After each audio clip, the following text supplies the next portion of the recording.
What's up guys, Bluddshed here. Welcome to episode 17 of the Bludd Heart Diablo Podcast. What we do here is talk about all things Diablo related. I do branch out to other games if it's important topics in the gaming industry. I post episodes currently Tuesday mornings at 10 a.m. Pacific, even though I am thinking of changing that to another day. A lot of the big gaming news is usually like a Tuesday or Wednesday, Thursday. And then, so if I did the podcast on Thursday or Fridays, it might be more efficient. But as of right now, it'll be Tuesday mornings. I'll let you guys know if there's any changes. You can always follow me, twitter.com/bloodshed for any updates.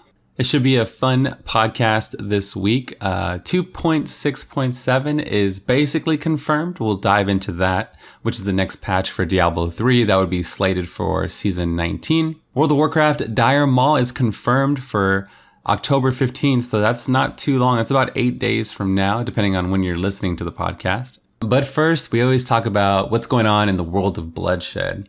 Well, I've had a pretty much normal week. I didn't get a chance to see Joker, which is something I've been wanting to do. But I had a fun weekend. Every Sunday's been football, friends, beer, food. Football, friends, and food. It's pretty much been how it has been. That's been really good. But one thing that's been really on my mind, just picking at my brain, is me starting a second YouTube channel. I've been really thinking about it. I have all this creativity in me, and all I want to do is create more content. And I have a Diablo channel where we do like a Let's Play. And we're going to continue that. And we do a podcast like what you're listening to right now. I post it there. And like the major videos for Diablo content, anything major Diablo is going to be on my channel. I have done other content in the past, and overwhelmingly people are really receptive to other content. Obviously they sub to a Diablo channel. They want Diablo as number one, but whenever I do other things, I get a lot of love and I appreciate that. But in my mind, I know if I just start uploading random indie game videos, or just any kind of random video, a news topic, or if I just throw some Twitch clips up there, I think I need more of a creative outlet to put all this stuff. Like I maybe want to do some Twitch compilations, and I don't want to feel like hindered or held back as a creator ever. And I think another channel might do that for me. I haven't fully pulled the trigger on it. Let me know what you guys think in the YouTube comments, or tweet me, hey Blood, you should do it, or stick to what you're doing.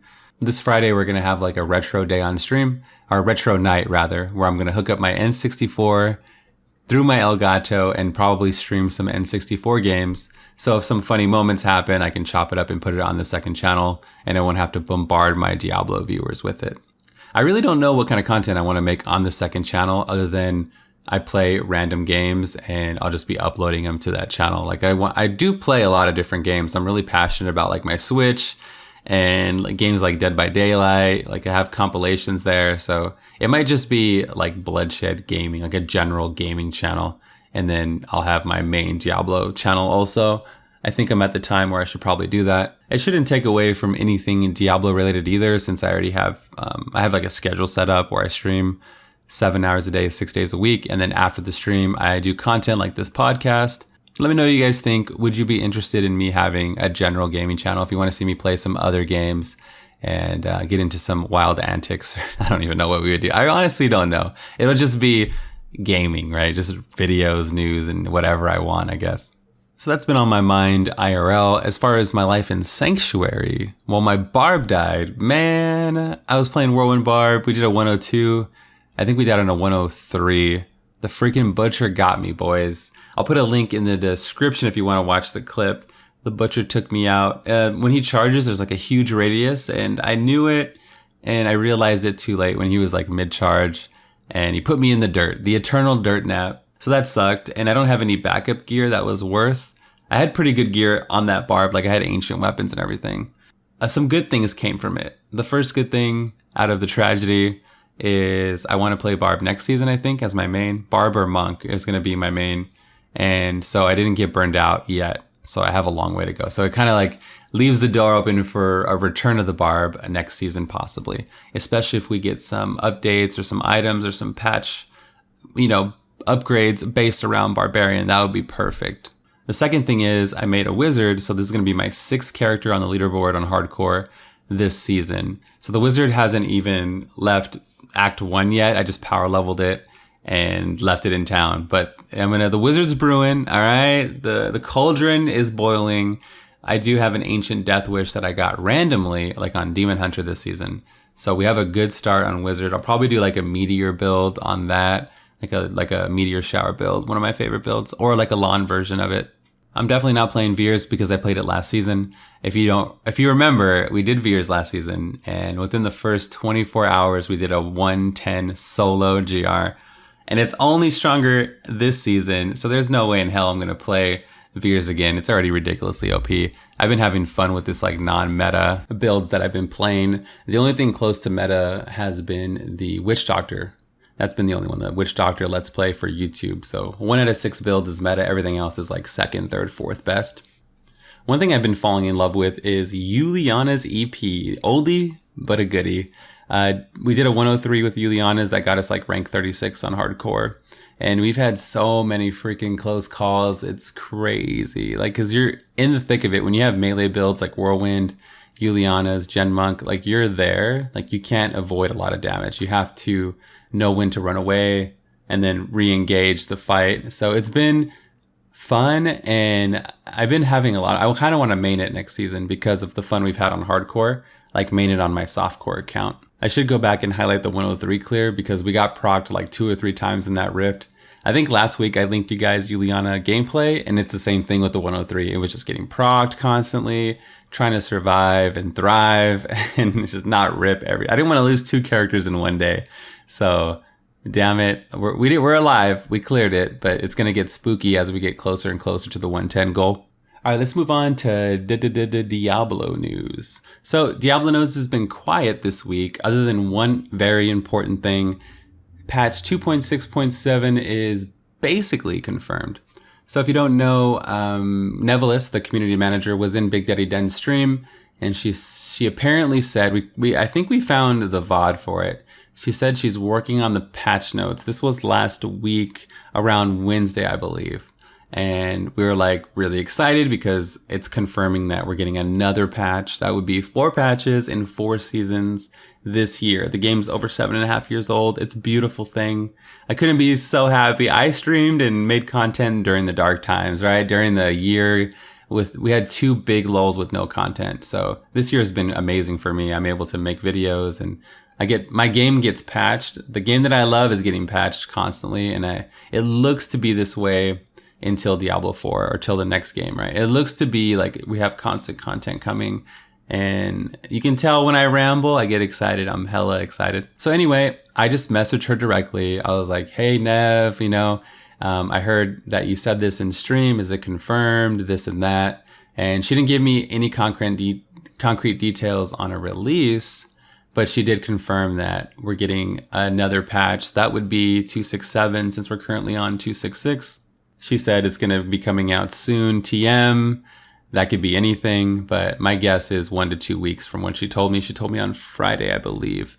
So I would imagine this week we get maybe the patch notes or the PTR, or next week at the latest. So that's really awesome to get that before BlizzCon. I just hope it's not going on during BlizzCon, Blizzard, all right? I can't be focused on the PTR while making content at BlizzCon. So it's a good thing I don't have to travel because I live in San Diego, which is like an hour and a half from BlizzCon. But damn it, if you make this PTR while BlizzCon's going on, I'm going to have a word with you, okay? I'm going to kick over the Thrall statue, all right? You better watch it. Also, once the PTR ends, we usually get the season a month after that. Typically on the dime, like almost exactly a month after that. It takes about 30 days for them to submit the patch to the Switch Online, to PlayStation Online, to Xbox, and they do like a global or whatever patch release on all systems. So it's usually around a month after that. So you can expect the season probably late November, and that's really exciting because we get content this month and we get a season next month, possibly. Like, this is just me speculating based on all of our seasons of experience, right? A lot of people have been asking me, do you expect to get the new sets? Because if you are privy to the knowledge, it's confirmed that we're getting a new set for each class, and we're getting dozens of new legendaries coming to the game. I do not think we'll get one of those sets next patch. It seems to be like this patch was already made and they just kind of broke it up, which is what I would do. Like, that's what I would do with Season 12. I would have taken the huge Season 12 patch and chopped it up over 3 or 4 seasons versus having no content, right? So it seems like this patch, they wrapped it up pretty quick. I would expect we get some interesting legendaries and a decent seasonal theme, kind of like what we got this season. I could be shocked. I could be blown away by the legendaries, but I think it'll be like maybe 5 to 10 legends and a decent seasonal theme. I don't think it'll be, we haven't had a repeat yet. We haven't had a repeat seasonal theme, so I wouldn't worry about that until it does happen. I know a lot of people would like double bounties again. That was a pretty good one. Even though it's not interesting, it's just convenient, especially if you're playing solo. But yeah, I think about legendaries, a decent seasonal theme, and it'll be a chill season. And I think in season 20, we'll start to see the new sets.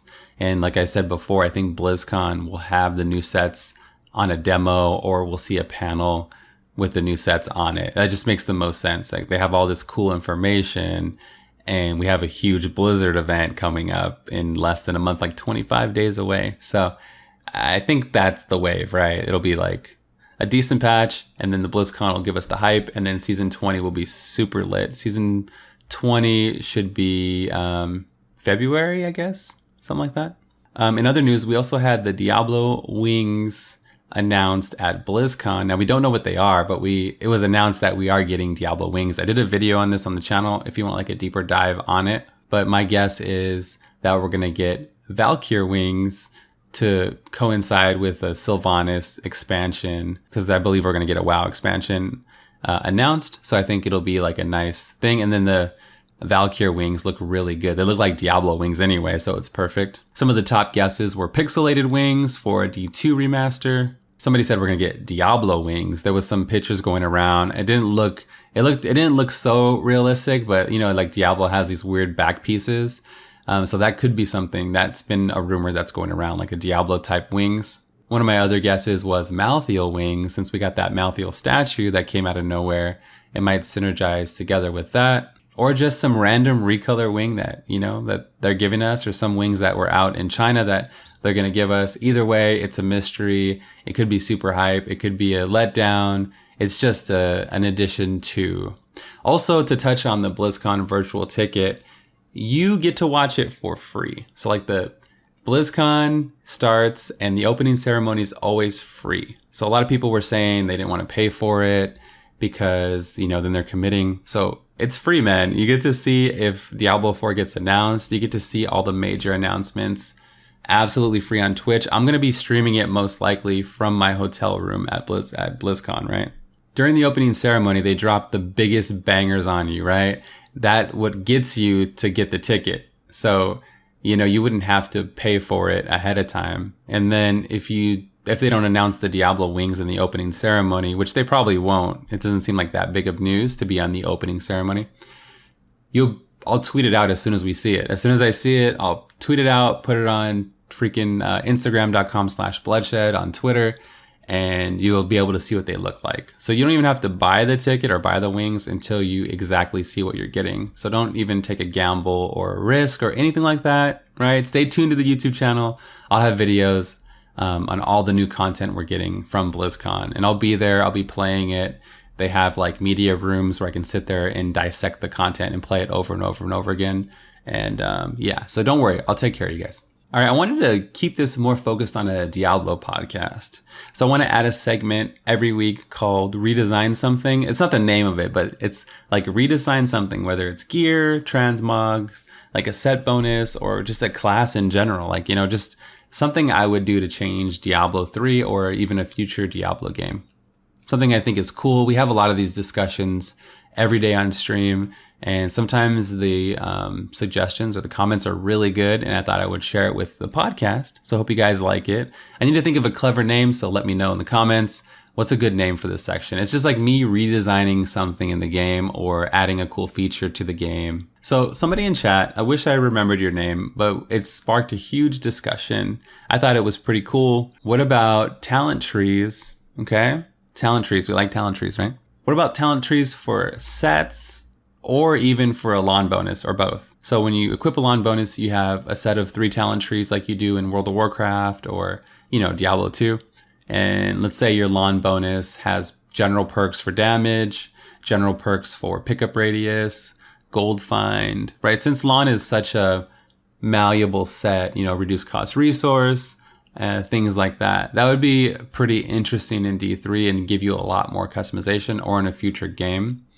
I would have to work through this system and see if it's really good for the game, but it sounds like super hype. I mean, we all like more ways to customize our character, and I had never heard this suggestion before, but it sounds really cool. So like you equip something and then now you have a set bonus, or you have talent trees based on that set bonus that you have active. So like if you have a whirlwind set, right? One of the trees could be like an element, or one of the trees can completely augment the way the set functions. Like you can have life per fury turn to damage, or life per fury turn to cooldown, or something like that. And it really just augments the way you play Whirlwind Barb, right? Or it makes Rend do more damage, then Rend's not completely useless. A Talrasha tree could have really interesting bonuses to Hydras, or it could make you only need 3 elements instead of 4 elements.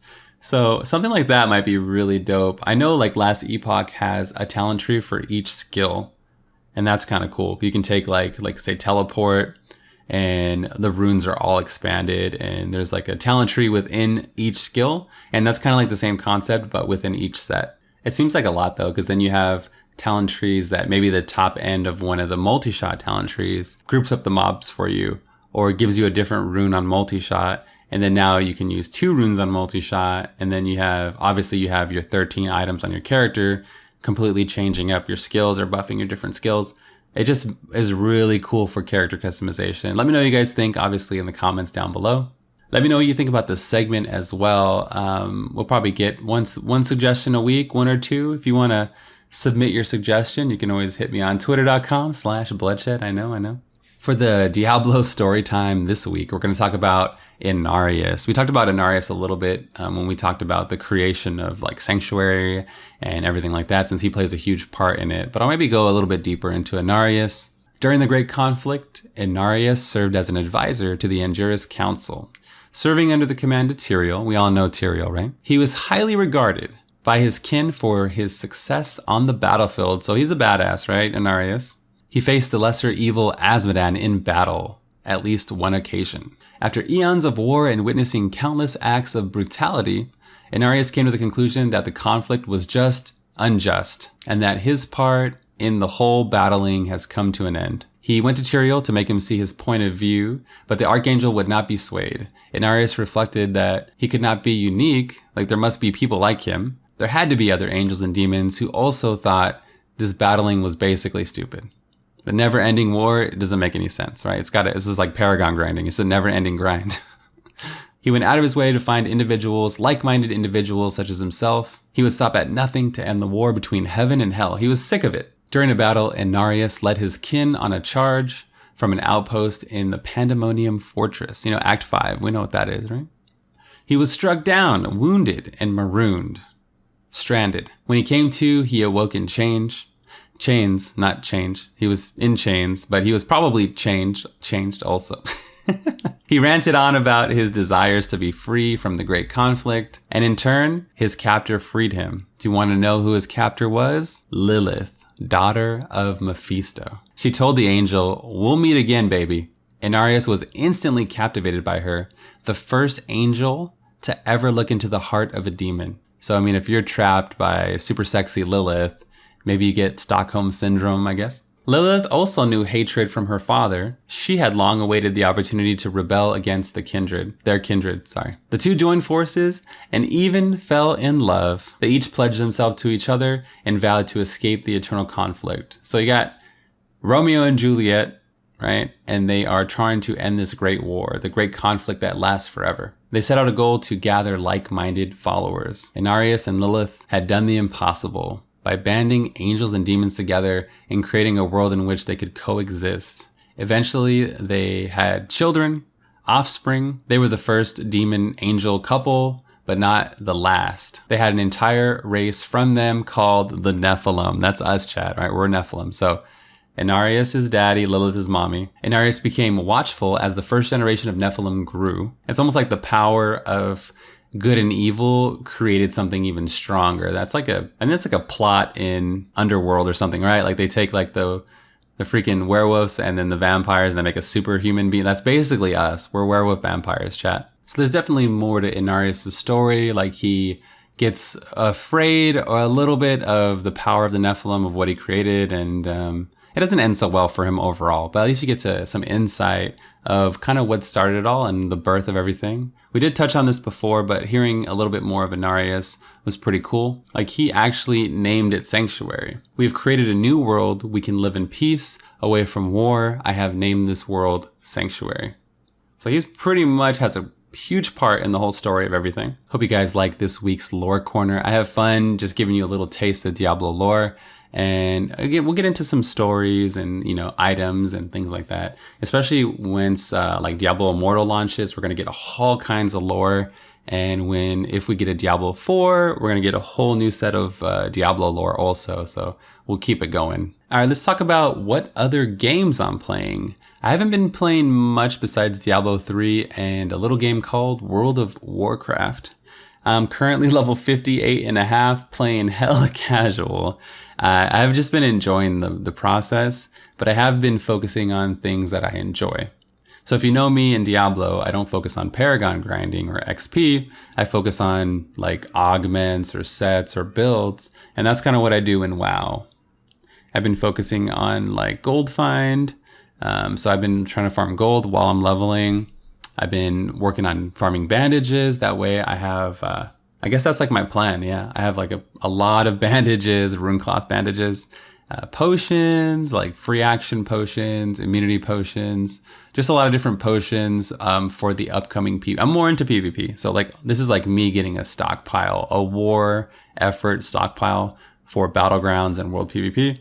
Lots of nades. I have like 300 at least grenades. I'm going to get a lot more before phase 2 launches. So that's kind of how I'm preparing for launch. Oh, gold. So I'm farming gold to get my epic mount. I already have my normal mount, so it's just like getting gold. I have like 200 cash, and then I have like 300. I have like 2 epics to sell and a lot of stuff. I have like maybe at least 300 gold in items and things I need to flip on the auction house. So I'm like halfway to my mount, my epic mount, and I'm not even 60 yet. It feels good. I've been running a lot of BRD, trying to get loot. I got some good robes and some good caster gear. One thing to know is that Dire Maul is launching on the 15th of October. It's actually separate from phase 2. I think originally it was supposed to launch with phase 2, but they changed it. So that's like not too long from now. We're getting Dire Maul, and there's at least 3 dope things. You can get like a weapon, I believe bracers, and a helmet for clothies. If you're not a clothy, then I would download Atlas Loot, and you can look and browse stuff in game. It's really convenient to kind of see, or if you do a dungeon, you can kind of see what the boss drops, and it makes it more fun to see what's possible. And yeah, so Atlas Loot. Like world PvP is going to be a bloodbath in phase 2, so I want to be ready for it. That's why I'm stockpiling all this stuff. Me as a Diablo player, we're like min-maxing everything, and and yeah, so like if you're getting camped, having an invisibility potion when you spawn, if you're not a rogue, you can pop it, get somewhere safe, and then mount up far away from everybody. And then if you have an epic mount, they won't catch you, like carrot on a stick, epic mount, make sure you get all that stuff now. I went through and I got attuned to Molten Core. I leveled my engineering. I have Goblin and Gnomish engineering. I went through and leveled them both. So we have like all the trinkets. We have so many toys. Like I have a rocket helm, the death ray, the net. Like I have all the different toys for world PvP, and you just swap out the trinkets when they're on cooldown. I went through, I did my Lincoln's boomerang. So you can see, like, even though I'm not blasting XP, I went through and I did the Zelda quests where you get Lincoln's boomerang and everything. And you also get a really good offhand from that quest line. I've been having fun at my own pace, and I even have time to level another character if I wanted. I've been thinking about getting a warrior just for like tanking for the guild and hanging out with friends, but I really just want to play a mage in Classic.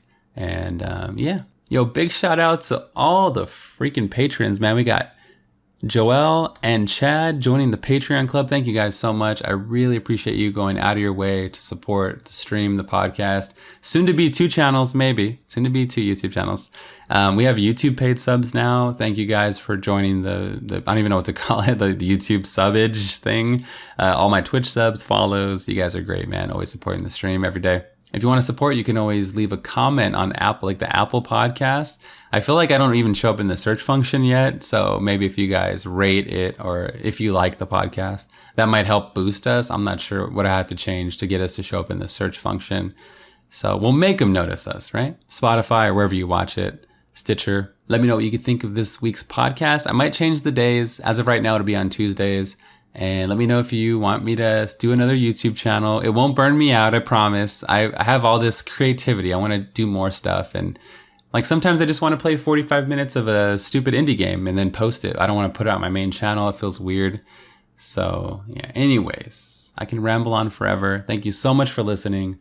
This is the Bloodshed, and I'm out of here. Peace.